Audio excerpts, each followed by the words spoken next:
Então aconteceu que no segundo 1023º ano do governo do Jonas, o Membronita pensou,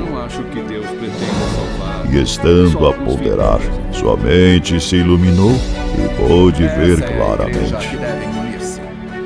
Pois em verdade vos digo, meus fiéis, que se dentre vós algum membronita, deste emana sabedoria e conhecimento, e a verdade vos libertará.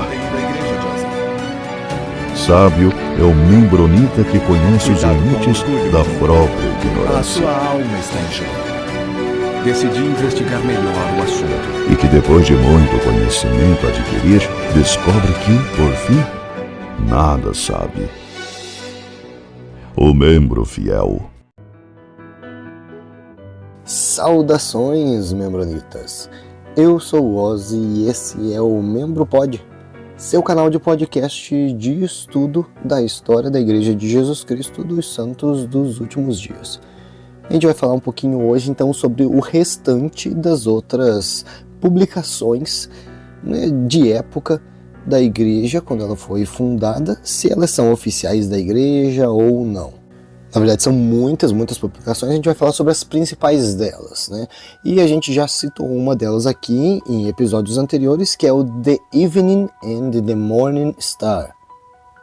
Essa publicação ficou em operação de 1832 até 1834, então 2 anos, logo no início da fundação da igreja. Era um jornal mensal.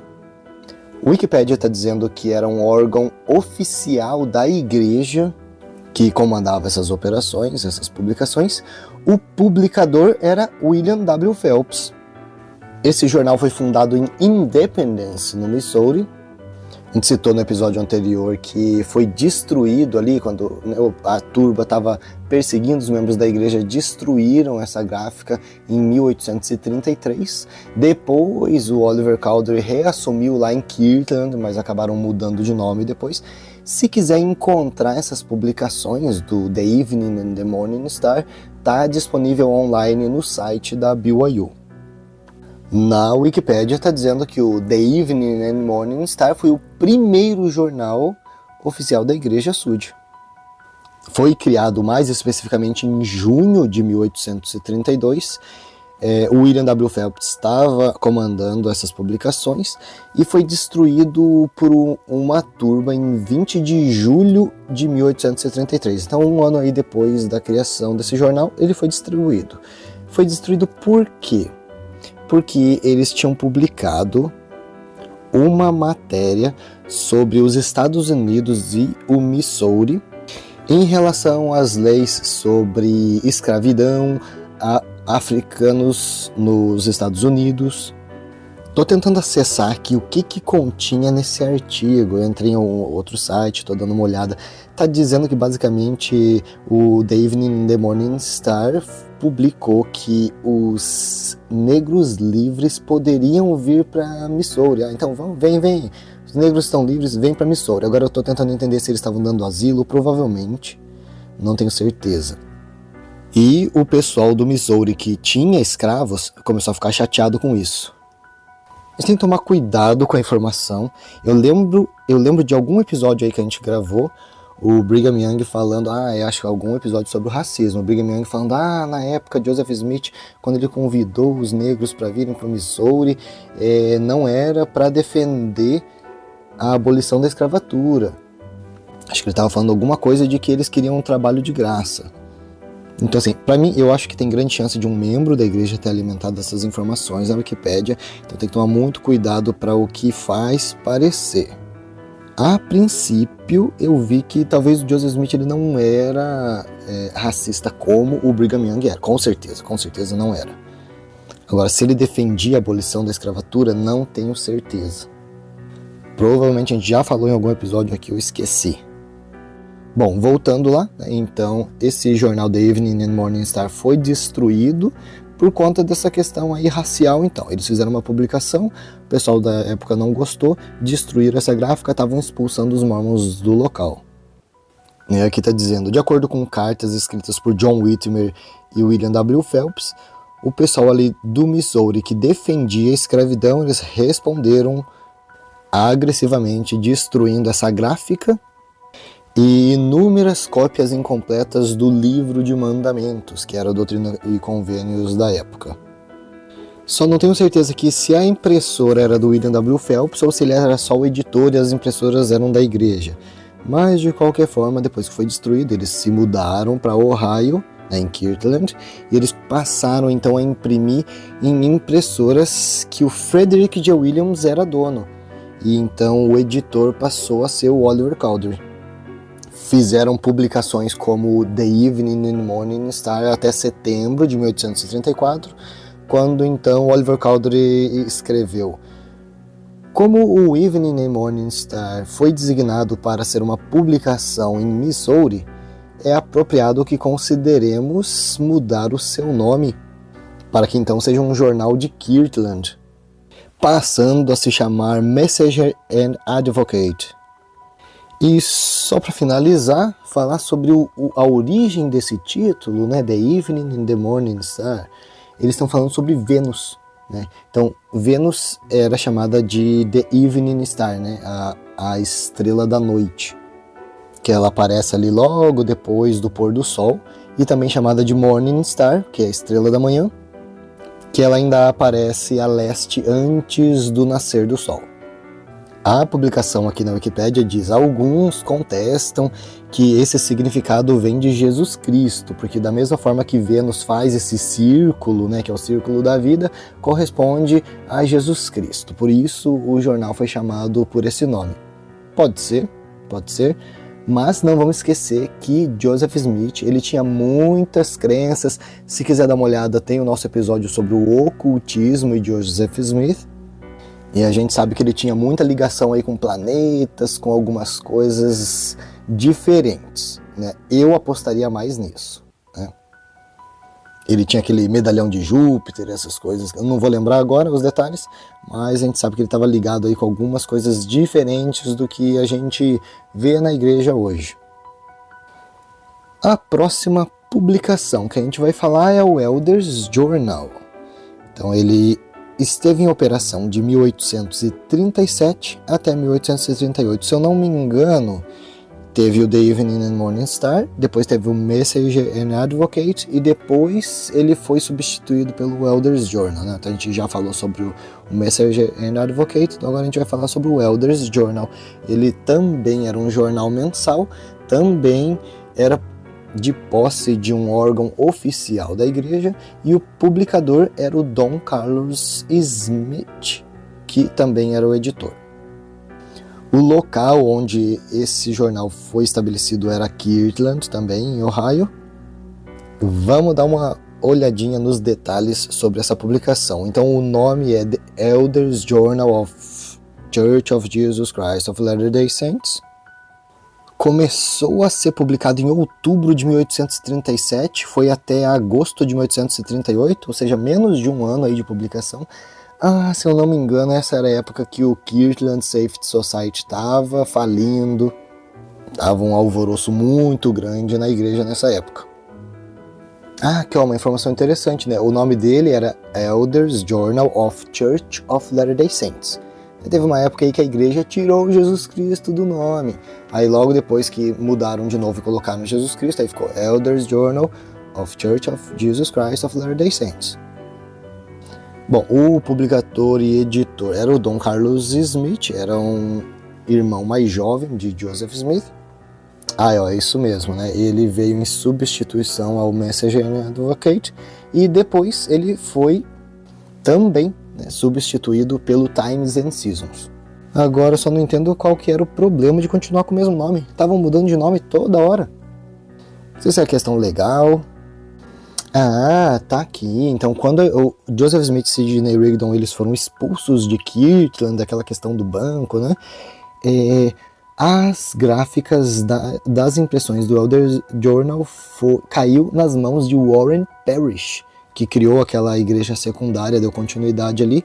Joseph e Sidney tiveram que sair de Kirtland, foram para Far West, estabeleceram uma gráfica lá em Far West, chamaram de Elders Journal ainda, Inclusive, por exemplo, eles usaram essa gráfica para imprimir aquele discurso do 4 de julho lá, intenso, do Sidney Rigdon, né, que foi um dos fatores que levaram àquela guerra Mormon no Missouri. Numa publicação aí do The Elders Journal, eles falaram assim, ó, vamos ver, 26 de abril de 1838. Eles falaram, a gente presume aqui que é do conhecimento de todos, que os membros da igreja estavam sendo perseguidos, né, os santos estavam sendo perseguidos em Kirtland, e acabamos por perder esse escritório de impressões, que caiu nas mãos aí de outras pessoas. Como eles sabiam que eles não podiam possuir isso, né, talvez legalmente, eles resolveram então queimar. Então queimaram aquela gráfica. O jornal então ressurgiu neste lugar, ele está falando ali de Far West. Nós estamos enviando este panfleto para que os santos ajudem a obter mais assinantes, para que essas publicações tenham a maior circulação possível. O jornal será editado por Joseph Smith Jr. e publicado por Thomas B. Marsh em Far West, Caldwell County, né, no condado de Caldwell, no Missouri. $1 por ano, pago adiantado.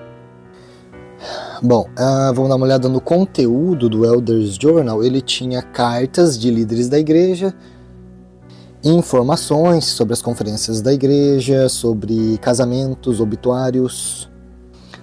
E também tinha uma publicação, tipo de perguntas e respostas, onde Joseph Smith respondia perguntas sobre a história pessoal dele e sobre as crenças mormon. Se você encontrar qualquer publicação do The Elders Journal que não seja aí de 1837 e 1838, vai ser também uma publicação da igreja, só que ela foi feita em 1903. A Missão Sul dos Estados Unidos começou a fazer algumas publicações e chamou de Elders Journal, né, em memória àquele jornal antigo da igreja. A partir de 1907, então, né, depois de 4 anos, eles mudaram um pouco o nome, chamaram de Liahona, The Elders Journal. E vamos ver quando acabou. Finalizou aí em 1945. Outra publicação de época, vamos dar uma olhada? The Wasp. Foi publicada de 1842 até 1843, também era um jornal semanal. As publicações foram feitas por William Smith, né, então irmão de Joseph Smith. Foram publicados lá em Nauvoo. O nome dessa publicação é The Wasp, mas também pode ser encontrado como Nauvoo Wasp, né, WASP.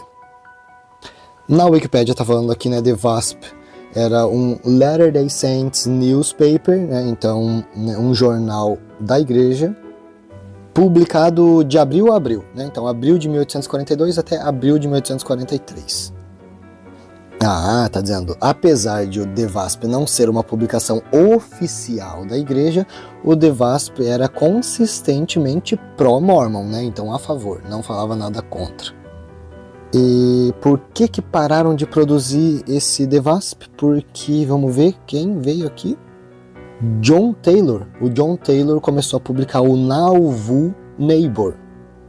E só para finalizar aqui sobre o The Wasp, ele é descrito como se ele fosse um jornal dedicado a responder os ataques dos críticos da igreja, né? Então tinha um jornal chamado Warsaw Signal. Esse jornal era anti-Mormon, vamos ver quem que era o dono, Thomas C. Sharp. Ele atacava a igreja e Joseph Smith, né? Então basicamente esse The Wasp era aí para responder essas críticas. Então agora vamos falar sobre outra publicação que é justamente o Nauvoo Neighbor, né? Então ele esteve em circulação de 1843 até 1845, também era a favor da igreja, então agora esse era publicado por John Taylor, ainda em Nauvoo, Illinois. O John Taylor, quando ele estava publicando esse jornal, ele era um apóstolo da igreja, então também esse jornal ele não era oficial da igreja, mas as publicações eram, né, favoráveis à Igreja Sud.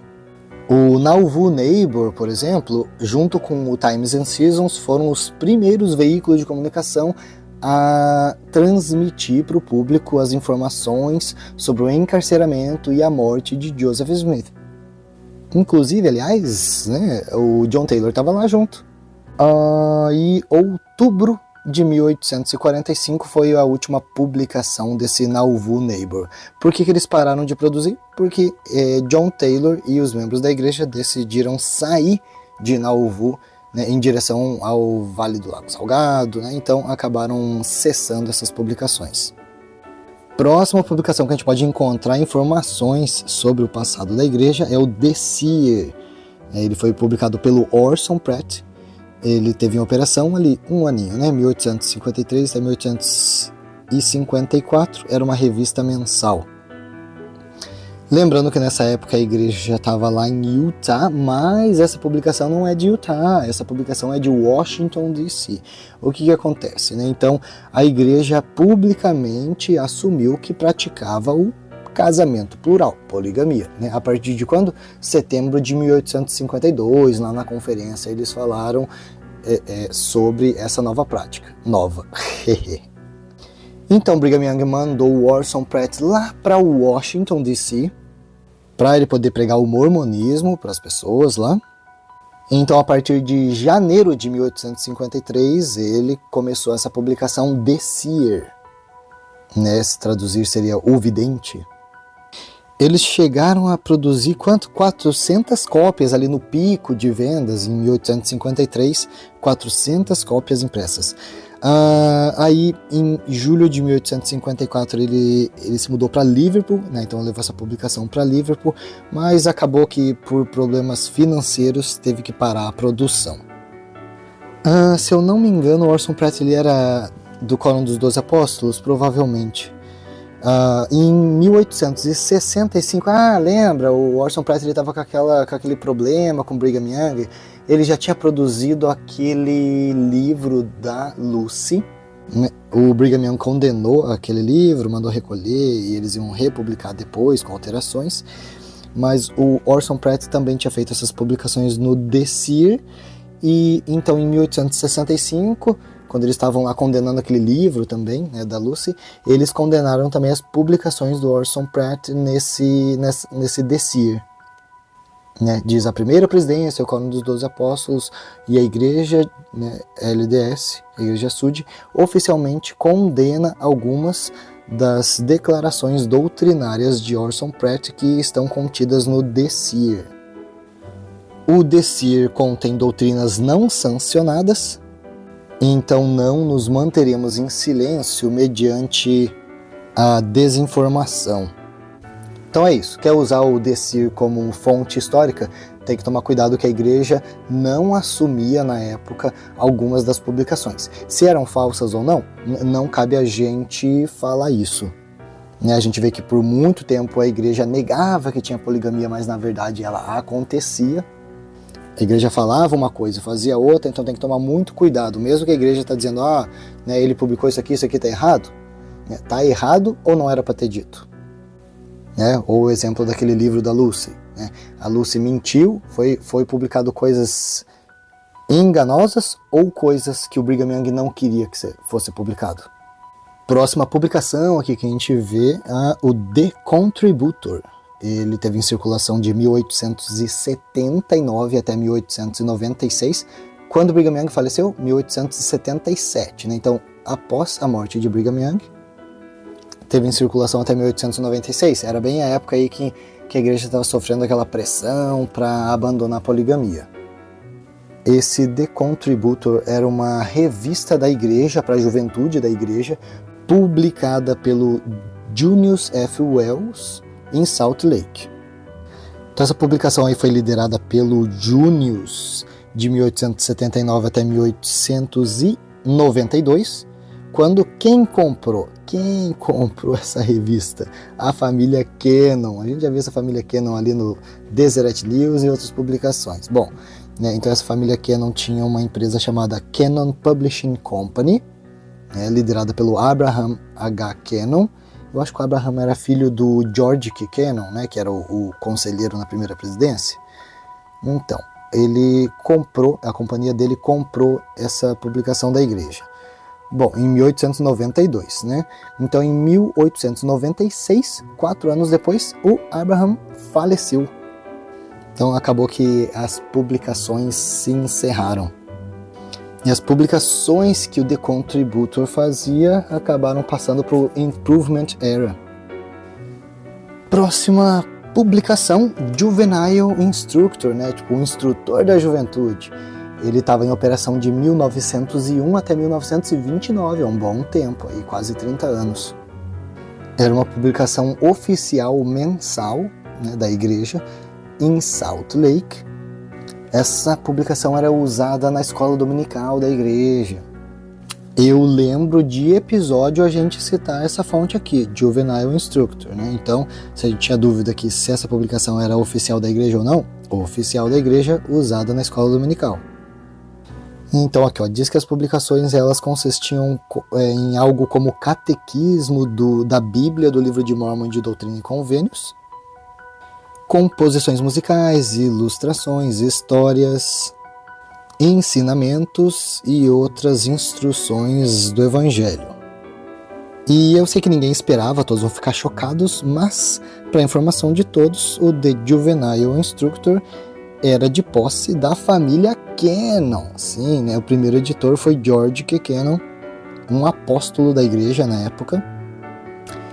Eles faziam publicações antes de 1901. Só que em 1901 a igreja comprou essa publicação para usar na escola dominical. Então sim, essa revista foi considerada a partir daí então como publicação oficial da igreja. Então não estou sabendo quando foi publicada. Está dizendo ali, 1866 num encarte. Mas enfim, durou até 1929, quando foi substituído, né? Então o The Juvenile Instructor foi substituído pelo The Instructor. Também produção oficial da igreja para a escola dominical. Aí então publicado pela Deseret, também em Salt Lake. Esse The Instructor veio logo em seguida, né? Então em 1930, foi produzido até 1970, né? 40 anos de produção do The Instructor. Periódico aí também oficial da igreja. E lembra por que parou em 1970 justamente? Porque foi bem o ano em que a gente falou em outros episódios anteriores. A igreja resolveu concentrar as publicações dela na Ensign. Então, muitas outras publicações oficiais da igreja deixaram de existir nesse ano aí de 1970, quando a Ensign assumiu. Bom, outras publicações importantes aí da igreja que a gente vê é o BYU Studies, né? Ele tem sido publicado desde 1959 e ainda é publicado. A gente sabe que a Brigham Young University é um órgão da igreja.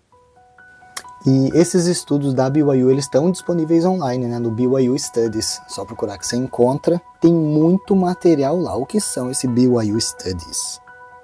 Eles são publicados 4 vezes no ano, né? Então tem por estações, né? A gente já viu aqui o BYU Studies do Winter, né? Do inverno, de não sei o que lá. Né? Então do Summer, né? Então tem todas as estações, tem as suas publicações. Bom, a gente sabe aí que a presidência, a direção da BYU é composta aí por membros líderes da igreja. Então o BYU Studies é como se fosse um material acadêmico.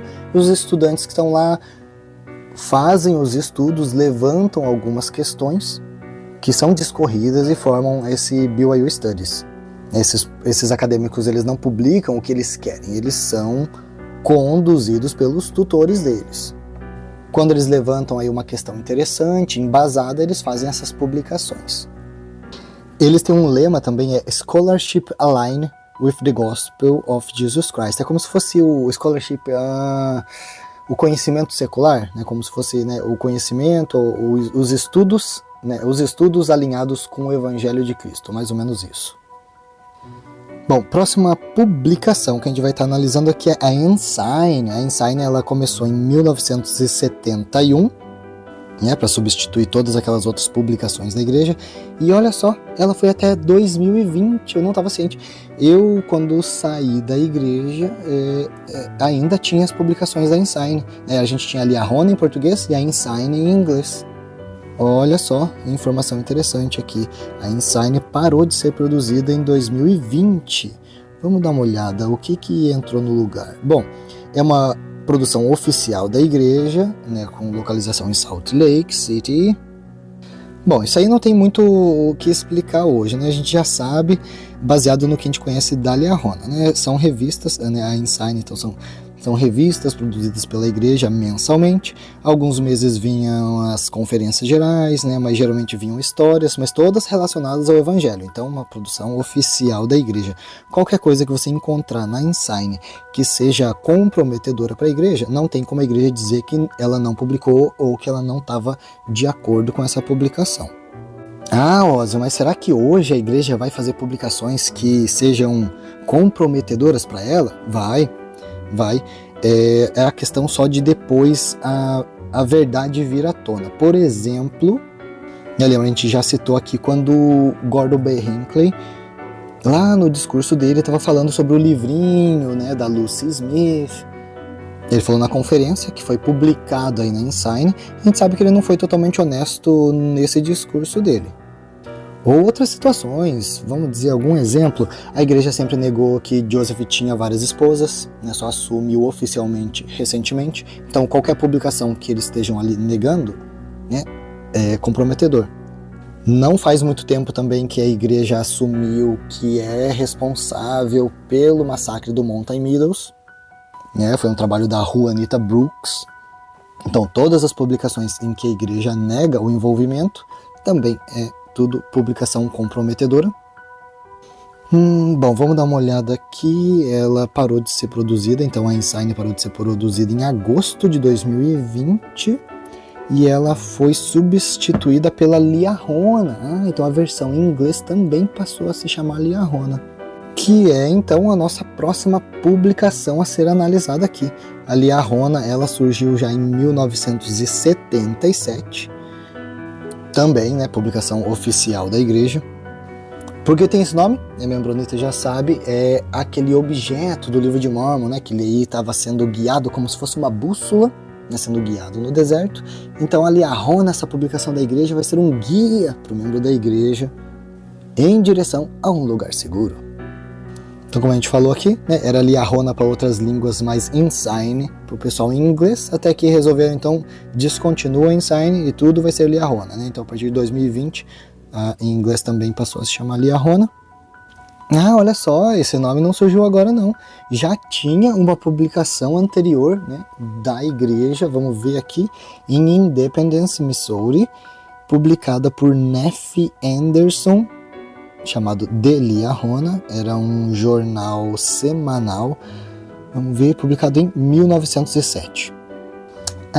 Tá, isso a gente já falou quando a gente falou sobre o Elders Journal. O Elders Journal mudou de nome depois para Liahona, The Elders Journal, foi quando fez a fusão dessas duas publicações, que durou até 1942. Só para informação também, tem algumas outras publicações que a gente vai ver aqui, que não é oficial da Igreja Sud, mas vamos dizer assim, relacionado, né? Então quando você vê uma publicação chamada Herald, né, é uma publicação da Comunidade de Cristo, né, aquela igreja da EMA, né? Então essa Herald foi publicada de 1860 e ainda está sendo publicada, né? É uma revista oficial da Igreja Reorganizada de Jesus Cristo dos Santos dos Últimos Dias, né, que é a Comunidade de Cristo hoje. Essa revista Herald, ela mudou de nome com o tempo, né? Antes era The True Latter-day Saints Herald, depois The Saints Herald, Saints Herald, Saints Herald e Herald. Ele fez algumas alteraçõezinhas no nome, mas ainda uma revista existente, olha só. Outras publicações relacionadas também a Sandstone Magazine, uma revista, foi criada em 1975 e ainda existe. Eu acho que eu já ouvi falar sobre esse Sandstone. Vamos ver, localizado em Salt Lake City. Vamos ver que eu tô tentando ver se é apologética. Eu acho que sim. Tá dizendo que é aqui, ó, Mormonism Through Scholarship, né? Discute estudos sobre o mormonismo. Olha aqui o lema. O lema deles é Faith Seeking Understanding, né? Tipo, é a fé procurando entendimento, né? Então vamos tentar entender o mormonismo de uma forma, diria assim, secular, né? Estudando. Esse nome Sunstone foi por causa de, vamos ver, um símbolo arquitetônico do templo de Nauvoo. A gente sabe que Joseph usava aqueles símbolos diferentes, Sunstone, né, como se fosse a pedra do sol. Olha, eles fazem alguns simpósios, né, então eles fazem algumas reuniõezinhas para fazer essas discussões sobre estudos do mormonismo. Acho que já ouvi falar sobre esses simpósios. Olha só, os líderes da igreja também falam nesses simpósios, por exemplo, Dalian H. Oaks. Tô vendo aqui que deu alguma treta com esses simpósios, tá dizendo aqui que as discussões nessas reuniões, elas... vamos dar uma lida aqui. Embora as primeiras edições de revistas e simpósios incluíssem grande participação de uma ampla gama de perspectivas, né? Então, né, pessoal falando a favor, contra, né, uma ampla gama de perspectivas, as circunstâncias e eventos no final dos anos 80, no início dos anos 90, prejudicaram a reputação da Sunstone e prejudicaram o número de assinantes. O que aconteceu? Vamos ver, perderam o controle no início dos anos 90? Esses eventos incluíram um discurso em 1989 proferido pelo Dalian H. Oaks, um apóstolo da Igreja Sud, alertando sobre vozes alternativas, falando, pessoal, toma cuidado. E uma declaração sobre simpósios de, vamos ver, novembro de 1991, emitido pela primeira presidência. Embora a Sunstone nunca foi mencionada em nenhum dos casos. Eles estavam falando, cuidado aí com o pessoalzinho aí fazendo um alvoroço, né? Não citaram o nome, mas, né, obviamente estava sendo relacionado a esses simpósios da Sunstone. Vamos ver? Por causa da posição da Sunstone como um símbolo visível do pensamento independente dentro do mormonismo, no entanto, essas comunicações levaram a um declínio na participação nos fóruns da Sunstone por parte de muitas vozes conservadoras e moderadas. Essa tendência culminou depois que 6 indivíduos foram disciplinados pela Igreja Sud em setembro de 1993. 6 membros da igreja tiveram que passar por ação disciplinar por conta desses simpósios da Sunstone. Olha só!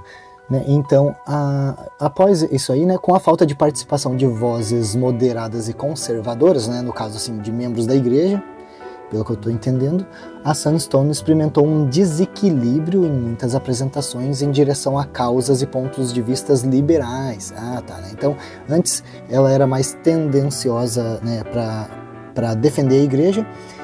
A ideia da Sunstone era, né, traz assim, né, uma variedade, uma ampla gama de perspectivas, só que acabou que isso daí causou um desequilíbrio, a igreja começou a ficar preocupada, excomungou alguns membros da igreja e acabou que a Sunstone, então agora ela está mais contra a igreja do que a favor, pelo que eu estou entendendo aqui. Olha aqui, com o passar do tempo e sob nova liderança, a Sunstone Education Foundation começou a recuperar muito de seu antigo status como veículo para discussões francas e honestas no mormonismo, com maior equilíbrio e um esforço concentrado para acolher todas as vozes. Depois de excomungar uns membros, agora estão tentando retomar. A Fundação Smith Petit patrocina a palestra anual em conjunto com a Sunstone Magazine. O que é essa Fundação Smith Petit? Será que é uma fundação apologética da igreja, patrocinando a Sunstone? Talvez. A partir de 2018, a Sunstone parou de publicar revistas impressas, né? Falou, não, muito custo. A gente vai começar a fazer só publicações digitais, né, online, e episódios de podcast. Bom, é isso aí, pessoal. A gente conseguiu, acho que, abranger aqui nesse episódio muita publicação oficial, não oficial, né? A gente vê que, né, Sunstone não é oficial, mas tem bastante patrocínio aí, bastante interesse de ambos os lados. Se eu vou lembrar, talvez só o The Wasp e o Nauvoo Neighbor, que não eram oficiais, mas enfim, né, liderados por aí, publicados por liderança da igreja. Por exemplo, tá vendo ali no... qual que é o nome? Olha só.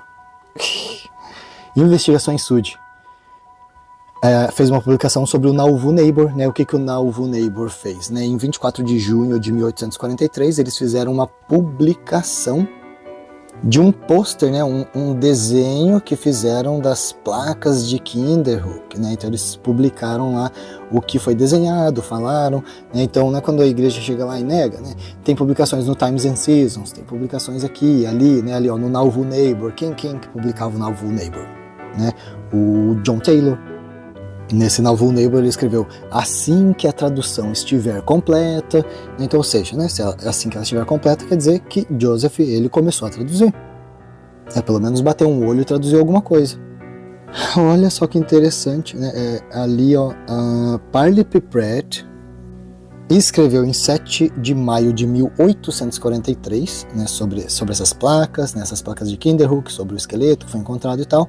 E essa publicação foi reimpressa pela Ensign de agosto de 1981, olha só, recente, na página 73, quem quiser dar uma conferida. Então a questão não é se não existe erros na história do mormonismo, né, mentira ou alguma coisa do gênero. A questão é que isso é tentado deixar para trás, né, ou tentam eliminar, né, como a gente vê tanto material coletado e armazenado ali no arquivo secreto da igreja, ou simplesmente, né, eles ofuscam com novas publicações, novas determinações, direcionam o foco do membro e ninguém vai se preocupar em procurar essas informações. Bom, a gente já deu uma verificada sobre essas publicações Sud, a gente vai ficando por aqui com esse episódio e até a próxima.